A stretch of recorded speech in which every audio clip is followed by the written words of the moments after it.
নমস্কার বন্ধুরা।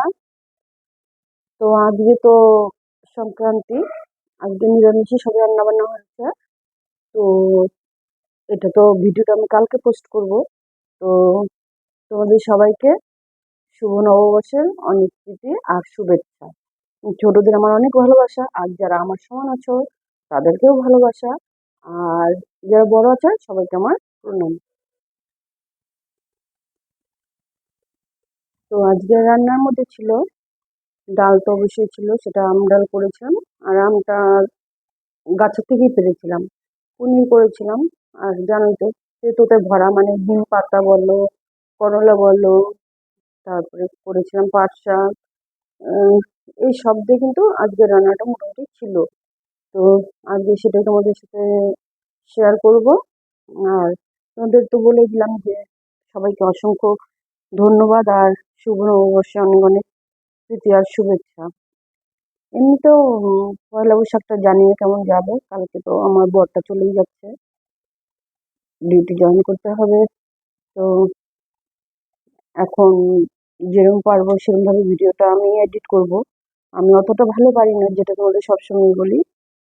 তো যে এই সমস্ত কাজ দিয়ে শুরু হলো, তো কাজগুলো করতে করতেই আমি তোমাদের সাথে একটু গল্প করে নিব। আর অনেকদিন থাকলে এটাই সমস্যা হয়, মানে সে আসে যায় ওটা কোনো ব্যাপার না, কিন্তু অনেকদিন থাকলে একটা হ্যাবিট হয়ে যায়। তো সেইভাবে রান্না বান্না, বাড়ির কাজ বা যাই বলো, একটা হ্যাবিটের মধ্যে চলে আসে। এমনিতে যখন আসে তখন তখন যেরকম একটু প্রবলেম হয়ে যায় 2-4 দিন, রান্না বান্না বুঝতে পারি না, ঠিক ভুলেই যাই কতটা কি হবে। তো তেমনি এখন যাওয়ার পরেও সেম চলবে, হয়তো চাল ভুলে যাবো কতটা দিতে লাগবে, বেশি হবে বাচ্চার। ডাল তরকারি একটু হ্যাবিটের বাইরে চলে যায়। তো যাই হোক, আস্তে আস্তে আবার 5-7 দিন গেলে ঠিক হয়ে যাবে। ওই গাছের থেকে না আমটা ছিঁড়ে নিলাম, বাজার কিন্তু গেছিলাম, মানে মন্দিরে গেছিলাম ঘুম থেকে উঠে। তো মন্দির থেকে বাজারে ঢুকেছিলাম, তো আম আনতে ভুলে গেছি। তো গাছের থেকে একটু উপর থেকে আমি আম ছিঁড়ে নিলাম, দুখানা ছিঁড়েছি ছোট ছোট। তো যে উপর থেকে আম ছিঁড়ে নিলাম, যে পনির আছে পনির করবো। আর খেসারির ডাল, এটাকে তোমরা কি বলে জানি না। আর আলু নিয়েছি, আজকে আলুটা সেদ্ধ করে নিয়ে কেটে নিয়েছি। এখানে নিম পাতা আছে, আর এই যে পাট শাক, যেটা আমি ধুয়ে রেখেছি, কিন্তু ডালটা কিন্তু অপরিষ্কার এখনো। আর ডালটাতে দেখি যে প্রচুর পরিমাণে না পাথর আছে আজকে। তো এবারে পাথর বাছতে তো পারি না, দেখি এটার মধ্যে জল দিয়ে নিচে থেকে যেটুকুনি বাঁচা যায় ওইভাবেই করবো, যে কটা বাঁচা যায়। তো তোমাদের পহেলা বৈশাখে নিশ্চয়ই কেনাকাটা হয়ে গেছে। তো কালকে তো খুব মজা হবে, ভালো মন্দ অনেক খাওয়া হবে সবার ঘরে ঘরে। আর সবাই খুব মজাও করবে। তো কালকের দিনটা তো মোটামুটি আমার যাবে, কিন্তু পরে তো বর চলে গেলে বাচ্চাদের একটু মন খারাপ হয়ে যায়, কারণ এই কদিন ওদেরও একটা হ্যাবিট চেঞ্জ হয়, ঘোরাঘুরি বলো, ঘরে একটু আনন্দ ফুর্তি করতে পারে বাবার সাথে। তো সেটাও হবে না, শুধু আমি থাকবো। ওই স্কুলও আছে জন্য রক্ষে, স্কুল যাবে চলে, টিউশন যাবে, এই করে করে ওদেরও টাইমটা কিছুটা কভার হবে। সে ফেসে যাবো আমি, আমার তো ঘরের কাজই করতে হবে। তো যাই হোক, এবার তো প্রচুর গাড়িও ছাড়িয়ে দিয়েছি, স্কুল নিয়ে যাওয়া নিয়ে আসা, এমন টাইম মধ্যে ধীরে ধীরে ধীরে সেট হয়ে যাবে। তার মধ্যে আরেকটা বান্ধবীও চলে গেছে, তোমাদের সাথে শেয়ার করেছিলাম এর আগে একটা ভিডিওতে। ও চলে গেছে। ও খুব একটা খুব কাছের একটা বান্ধবী ছিল। তো অনেক কিছুই হলো। তো রান্নাগুলো আজকে এত তেতো তেতো না, মানে নিজে চিন্তা করছিলাম যে কি করে হবে। এই এখন তো তাও আবার ওটা সিস্টেম চেঞ্জ হয়ে গেছে, আমরা তো আগে ঘুম থেকে উঠে তেতো খেতাম, মানে বাড়ি থেকে খাইয়ে দিত আর কি। এখন তো আর বাচ্চাদের বললেও ওরা খেতেই চায় না, এমনি রান্না করলেই খেতে চায় না, আর তো ঘুম থেকে উঠে তেতো খাবে। তো ডালটা বেছে বুছে যে প্রেসারে বসে দিলাম, কারণ এই ডালটা প্রেসার ছাড়া অনেকটা সময় নেবে। তাও হবে কিনা ভালোভাবে জানি না, পুরোনো ডাল ছিল একটু। তো পাট শাকটা একটু ভেজে নিবো এই খালি দিয়ে, শুকনো লঙ্কা দিয়ে। ডালটা এই পাশে নামিয়ে ভাত বসিয়ে দিই, এই পাশে দুটো হতে থাক ধীরে ধীরে। তো আর করলা আর নিম পাতা একদম শেষেই করবো, কেন কি পরে না কড়াইটা আবার মাঝতে মাঝতে খুব সমস্যা হয়ে যায়। এমনি প্রথমে যখন কড়াইটা বসাই রান্না করতে, তখন কিন্তু একদম রূপোর মতো চকচক করে, বাট যখন রান্না করতে করতে না একদম কালো হয়ে যায়। আর এই কাঁচা কলা তো এই লোহার কড়াইয়ে রান্না করাই যায় না, তোমরাও করো না, একদম এত বিচ্ছিরি একটা কালার আসে না। সে হলুদ আর লাল লঙ্কার গুঁড়ো দিলেও একটু কালারটা কেমন যেন একটু কালো কালোই হয়, বুঝি না কেন। আবার মাছতেও পরিষ্কার গরম গরম যদি মাজা যায় না, একদম যে যেরকম হয় প্রথমে বসাই না কড়াইটা, ওরম হয়ে যায়, মানে একদম চকচক চকচক করে।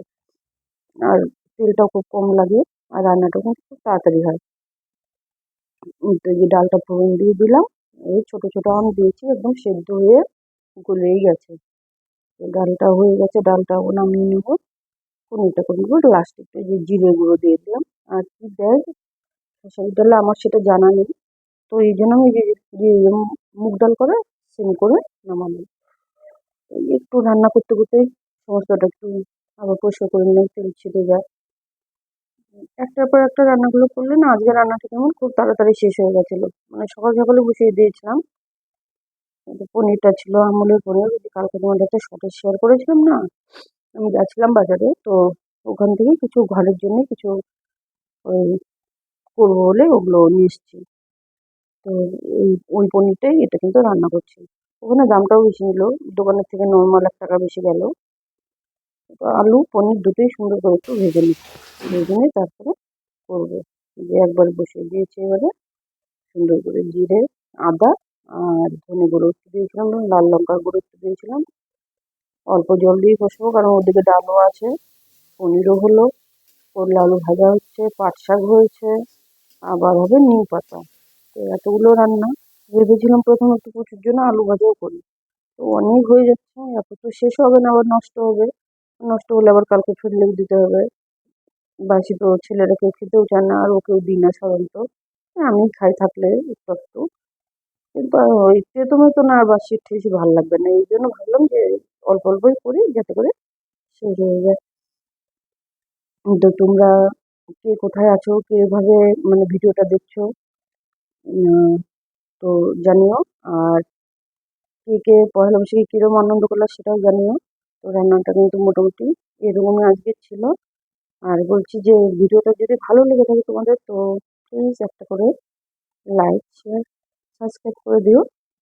আর সাথে তো অবশ্যই দেখো, কারণ তোমরা যতটুকু সাপোর্ট করছো তার জন্য আমি তোমাদের কাছে রিয়ালি কৃতজ্ঞ।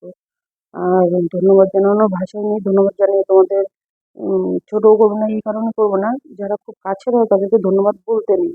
তো তবুও এটা তো তোমার সোশ্যাল মিডিয়া একটা প্ল্যাটফর্ম, এখানে তো আমি যদি না তোমাদের বোঝাতে পারি বলে, তো তোমরা ঠিক বুঝতেও পারবে না।